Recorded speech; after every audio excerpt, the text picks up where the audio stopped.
I gave birth 5 weeks ago, and I'm gonna tell you about my birth story. Does that sound good?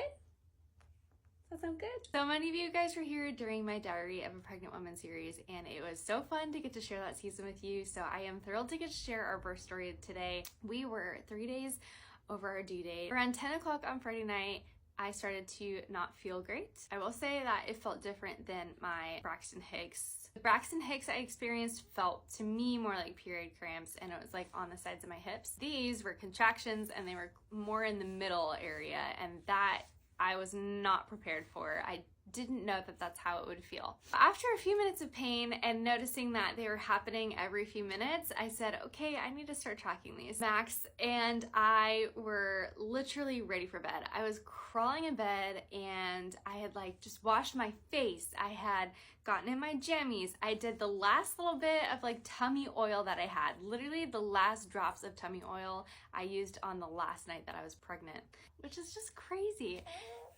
Isn't that crazy? After so many contractions, we called the doctor's office.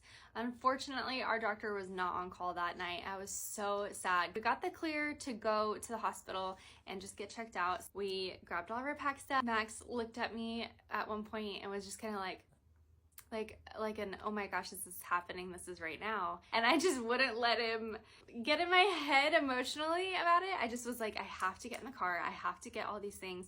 And at the same time, I still felt really peaceful and just like pulled together. We get in the car, and at this point it's midnight.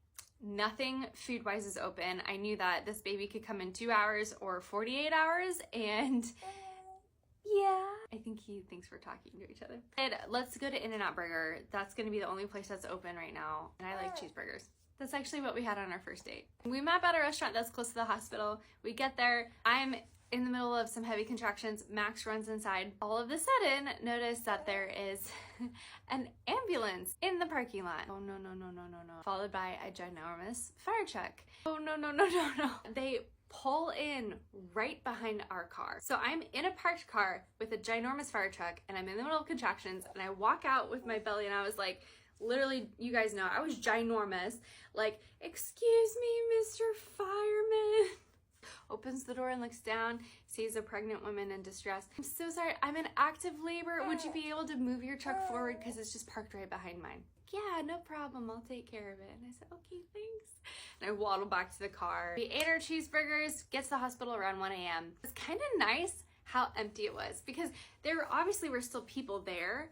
It wasn't loud and it wasn't rushed, just calm and kind of peaceful. Nurses checked us in, and they were so nice. That was something that we had prayed for, that we would have just like a great nursing staff surrounded by us. Unfortunately, I was only 3 centimeters dilated, but I was 90% of face, so the doctor said to keep me there and keep an eye on me. I think at this point they gave me Pitocin.